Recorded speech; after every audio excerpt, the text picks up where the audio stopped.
পুটকি বেরি একদম চুপ থাক করে দিলাম। অনেকক্ষণ ধরে দেখতেছি আমার গোপুরি নিয়ে উল্টাপাল্টা কথা কইতেছস।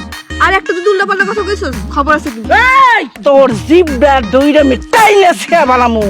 আর একবার যদি তুই মোটু কস আমারে, কত বড় সাহস! হ্যাঁ ওই শ্রী ওই, আমার যদি সন্তান থাকতো তোর মতোই তো আমার নাতি আর নাতনি। আর এই বুইড়া খাটাসে কি দেখে পছন্দ করছস? এত বড় একটা গামড়া ধান পেট। হ্যাঁ তোর তো বউ যায় না, তোর তো নাতনি যায়। লাগুক হ্যাঁ তোমার কি? হ্যাঁ আমার গোপুরে তো আমার ভালোই লাগে। কি সুন্দর হাসি, আমার স্বপ্নের নায়কের মতো। নায়ক? তোর স্বপ্নের নায়ক আমি বাইর করবো ঝাঁটা দিয়ে পিটায়া, তোর স্বপ্ন আমি দূর করে দিব। আরে পিরিত, আমার স্বামীরা লয় আমার সামনে পিরিত দেখাইতাছে। ঠিক আছে ঠিক আছে, তুমি যেহেতু আমার নতুন গিন্নিকে একদম সহ্যই করতে পারছো না, তাহলে বরং এক কাজ করুক, নতুন গিন্নি আলাদা থাকুক, আলাদা রান্না বাড়া করুক। ওকে গোপু, আমি আলাদা রান্ধুম। হ্যাঁ এটা ভালো হলো না যে দুই সতীন আলাদা থাকবে, আলাদা রান্না করবে।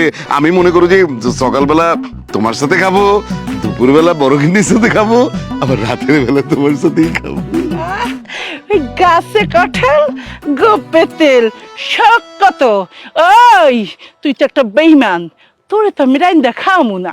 আইসা থাক, তোমার রাইন্দা খাওয়ানো লাগবো না। আমার গোপুরে আমি 3 বেলা রাইন্দা খাবো। বাবা বাবা বাবা, তাহলে তো হয়েই গেল, আমি 3 বেলায় তোমার সাথে খাবো। চলো নতুন গিন্নি, তাহলে আমরা মজার মজার বাজার করে আনি, তারপরে আমি তোমার সাথে বসে তোমার রান্নাও দেখবো। ঠিক আছে, খারাপ খারাপ খারাপ। এই লও শুটিং, আমার খুতির কাপড়গুলো গোছায় রাখো।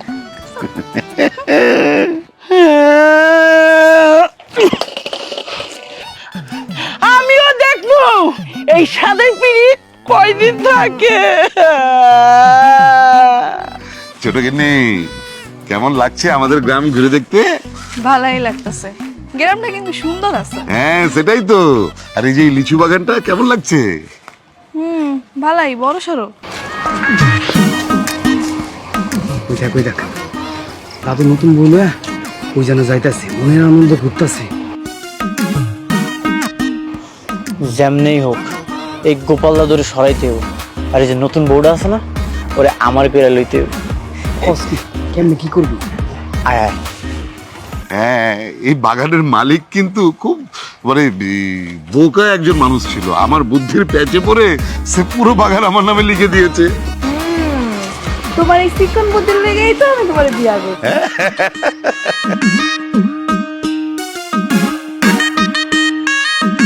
গোপাল দাদু, ও গোপাল দাদু। আরে কি হয়েছে? পেছন থেকে ডাকাডাকি করছিস কেন? দাদু সর্বনাশ হয়ে গেছে, তোমার বড় বউ তোমার পুরো বাড়ি আগুন জ্বালিয়ে দিছে। এই কি বলছিস তুই? বুড়ি এটা কি কাজ করলো? আমার বাড়িতে আগুন জ্বালিয়ে দিয়েছে বলে? আমার লয়ে যাও। আচ্ছা সত্যি সত্যি কি আগুন লাগাই দিছে? আরে না, আমি তো গোপাল দাদুর লগে একটু মজা করলাম, তারে তারায় দিলাম তোমার লগে একটু কথা কনের লেগে। কেন আমার লাগে আপনার আবার কিহের কথা? কিয়ের কথা মানে? তুমি তো আমার আসল বউ, আমার বাজান 7 গ্রাম খুঁজা তোমার পছন্দ করছিল। আর এই গোপাল দাদুরে তোমার দেহনের লেগে পাঠাইছিল, তোমার বাড়ি খোঁজ খবর লনের লেগে পাঠাইছিল। কিন্তু কি করলো, তোমার এই বিয়ে করে ফালাইছে। শুনেন, বিয়া তো হ্যারে আমিও করছি, তাই হ্যার একার কেন দোষ হইব? দোষ আমারও। এটা তো অনেক বড় সমস্যা। তোমার মতো সুন্দর সুদর্শন মাইয়া এই পেট মোটা ভুড়িওয়ালা বেটারে বিয়ে করলো। খবরদার কইতাছি, আমার গোপাল রেডি আর একটা উল্টাপাল্টা কথা কইবেন না। হ্যাঁ পেট মোটা হয়েছে তো কি হয়েছে? আর আপনিও তো বুড়া হয়ে গেলে পেট মোটা হয়ে যাইব, টাকলা হয়ে যাবেন, তখন আপনার কি হইব? হ্যাঁ এগুলো নিয়ে আমার কোনো মাথা ব্যথা নাই। হ্যাঁ যে চিকন বুদ্ধি, হ্যাঁ বুদ্ধির প্রেমেই আমি পইরা গেছি। আর এটা তো গ্রামের হক গলেই জানে। এইটা কোনো কথা? ওরে আমার গোপাল, আজকে একটা এসপার ওসপার হয়েই যাবে। এই কোথায় কোথায় আগুন দিয়েছো? আগুন মানে? তুমি নাকি বাড়িতে আগুন লাগিয়ে দিয়েছো? ওই আমার কি পাগলাই কুত্তায় কামড়াইছে? আমার নিজের বাড়িতে আমি আগুন দিব? নিখিল তো বললো যে তুমি নাকি বাড়িতে আগুন লাগিয়ে দিয়েছো। তুমি তো একটা গাধা, তোমারে মানুষ খুব সহজে ছাগল বানাইতে পারে, এইটা বোঝার ক্ষমতা তোমার নাই। এ খবরদার, আমি গাধা? আমাকে মানুষজন সহজে ছাগল বানিয়ে দেয়? খবরদার। আমি হচ্ছে গোপাল। আমাকে ছাগল বানানো এত সহজ না, দাঁড়াও আমিও প্রতিশোধ নেব। কে আমাকে ছাগল বানালো দেখিয়ে দিব আজবারে। পরিণতি কত ভয়াবহ হইতে পারে, আমিও তোরে দেখে নেব বুইরা খাটা। দেখো এখনো সময় আছে, তুমি আমার লগে চলো, তোমার জীবন কিন্তু নষ্ট হয়ে যাবে, তুমি আমার লগে চলো। এই থামেন তো থামেন, আপনার কি আমি একবারও কইছি আমার জীবন নষ্ট হয়ে যেতেছে? আপনি আপনার কাজে যান। পরে কিন্তু পস্তাইবা কয়ে দিলাম, তুমি কিন্তু আমার পাত্রী ছিলা। কত বড় সাহস আমাকে ছাগল। এই ব্যাপারে আমাকে ছাগল বানিয়ে তুমি এসব করছো? আজকে তোর মজা দেখাচ্ছি আমি। তুই শুধুই আমার। এই এই নিখিল, এই আরে কি সর্বনাশ, তুই এখানে দাঁড়িয়ে আছিস কেন? তোর তো সর্বনাশ হয়ে গিয়েছে। মানে তোর বাপ স্ট্রোক করেছে। আমি যাওয়ার সময় দেখি স্ট্রোক করে রাস্তায় গড়াগড়ি খাচ্ছে। আমি না তাকে হাসপাতালে রেখে এইমাত্র এসেছি। জানি না বাঁচবে না মরবে। কি কইতেছো দাদু, সত্যি? আরে সত্যি না হয়ে যদি মিথ্যা মনে হয় তাহলে তুই এখানে থেকে গল্প কর, পরে পস্তাবি যে বাপ মরার যন্ত্রণা কি জিনিস। হ্যাঁ,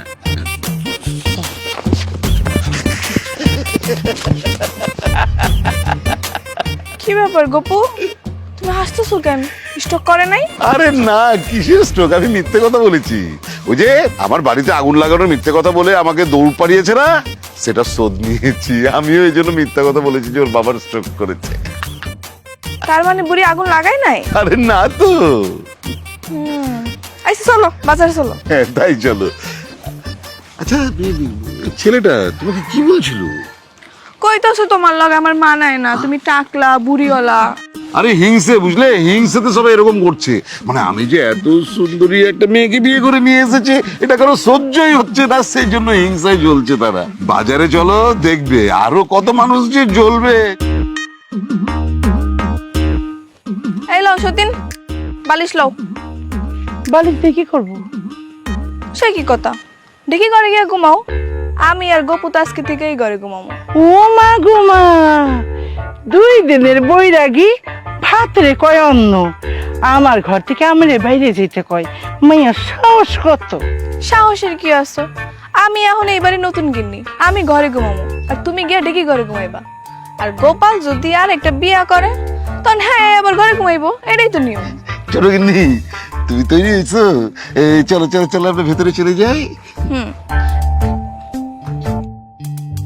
তুমি এরকম চোখ পাকিয়ে তাকিয়ে আছো কিসের জন্য? হ্যাঁ, কি করেছি আমি? যাও না, এই যে বালিশটা নিয়ে তুমি দেখি ঘরে গিয়ে ঘুমিয়ে পড়ো। আজকে আমি আর ছোট গিন্নি এই ঘরে ঘুমাবো। আমার ঘর, আমার বাপের বাড়ি, আর আমারে কইতাছস ঢেকি রুমে ঘুমাইতে। তগো এত সাহস বাড়ছে, তগো সাহস আমি বাইর করতেছি। খারাপ ওমা গোমা কই গেল? আরে হয়তো আড়ালে দাঁড়িয়ে চোখের জল ফেলছে, তুমি ভেবো না। চলো চলো, আমরা ঘরে চলে যাই। এই গোপাল, খরা হয়নি, এক পা যদি আগিছস এই বটি দিয়ে একবারে উপায় ভাজা ভাজা করে ফেলাম। আরে তুমি বটি হাতে এভাবে বলছো কেন? তুমি স্বাভাবিক ভাবে বললেই তো আমরা কথা শুনতো। কত যে তুই আমার এমনি এমনি কথা শোনস, এইটা আমার খুব ভালো করে জানা আছে। ঘরে ঢোক। ঘরে যেতে বলেছি, চলো। এই, আমি তোর একলা যেতে কইছি, ওরে যাইতে কই না। ভয় করবে তো। আর তুই যা, ওই বালিশ লইয়া যায় ঢেকি করে ঘুমা। ছাড়।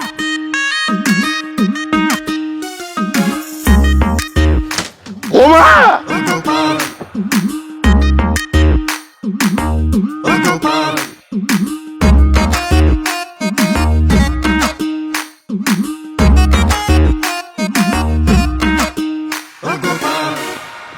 ভালো গো, শুনাইছে গোপাল গোপাল। আরে না না, আমি শোন না। আপনি এত রাইতে এখানে আইছেন কেন? কি চুরি করতে আইছেন? আমি গোপাল দাদুর বউরে চুরি করতে আইছি। কোন বউ? ওই মুটকি বেডি রে? লয়ে যান, এখনই চুরি করে লয়ে যান। ওই বেডি আমার ঘরে ঢুকতে দেয় নাই, আমার গোপালটা লয়ে ঘুমায় আছে। ডাক দিব? আরে না, আমি তো তোমারে চুরি করতে আইছি। চলো না আমরা পালায়া যাই। আমি এখন গোপালের গিন্নি, আপনার নেওয়ার অধিকার আপনার আর নাই। রাখো তোমার অধিকার, তোমাকে ওই বিয়ে আমি মানি না, তুমি শুধুই আমার। উফ, এখন এসব পাগলামি করেন না, আপনি চইলা যান তো। মানুষ দেখলে পরে আমার নামের বদনাম রটাইব। বদনাম লটক তো কি হয়েছে? কেন এমন করতেছেন? কারণ আমার সিরিয়াল লাগে। গোপাল দাদা আমার লেগে গ্রামে গ্রামে মায়া দেখতে গেছিল, আমার লেগে মায়া দেখতে যায় সে নিজেই বিয়ে করে আনছে। দেখো, তোমার আমি অনেক আগে থেকেই পছন্দ করি, সেটা গোপাল দাদুও জানে আর আমার বাপেও জানে। তুমি যদি বিশ্বাস না করো তাহলে আমার বাপেরই গিয়ে জিজ্ঞাসা করো। আচ্ছা হইছে হইছে, এটা কালকে দেখা যাবে, হ্যাঁ আপনি যান। আচ্ছা ঠিক আছে, কালকে তাহলে আমগুলো দেখা হইব। আজ তাহলে আমি আসি। এমনি আছে আমার গোপাল লয়ে ঝামেলায়, আবার আইসা আরেক বেটা মুটকি বেডি ঘুমায় রইছে। সকালটা হইতে দাও, বুঝামো মানে। ছোট গিন্নি গেল কোথায়? এ বড় গিন্নি, গিন্নি কোথায় গেলে তুমি? আরে জলদি এসো, আসছো না কেন? এই যে, এই, কি হইছে? শাওনের মতো চিৎকার করতেছো কেন? চিৎকার করবো না তো কি করবো? হ্যাঁ, কোথায় আমার ছোট গিন্নি কোথায়? তোমাকে বারবার বলেছিলাম যে ছোট গিন্নিকে তুমি বাইরে রেখো না। এখন হলো তো ওই যে ডেকি ঘরের আশপাশে কোথাও তাকে আমি খুঁজে পাচ্ছি না। তাই? এটা তো খুবই খুশির সংবাদ। খুবই খুশির খবর, তোমার খুশির খবর বের করছি আমি। শোনো, যদি আমার ছোট গিন্নিকে আমি খুঁজে না পাই অথবা ওর যদি কোনো ক্ষতি হয়ে থাকে, তাহলে তাহলে তোমাকে আমি তালাক দিয়ে দেবো বলছি। হ্যাঁ, এবার তুমি ভেবে দেখো তুমি ওকে কিভাবে খুঁজে বের করবে, কি করবে, তোমার ব্যাপার, আমি কিচ্ছু জানি না। যাও ওকে খুঁজে নিয়ে আসো। আচ্ছা, আমি খুঁজতে যাইতেছি।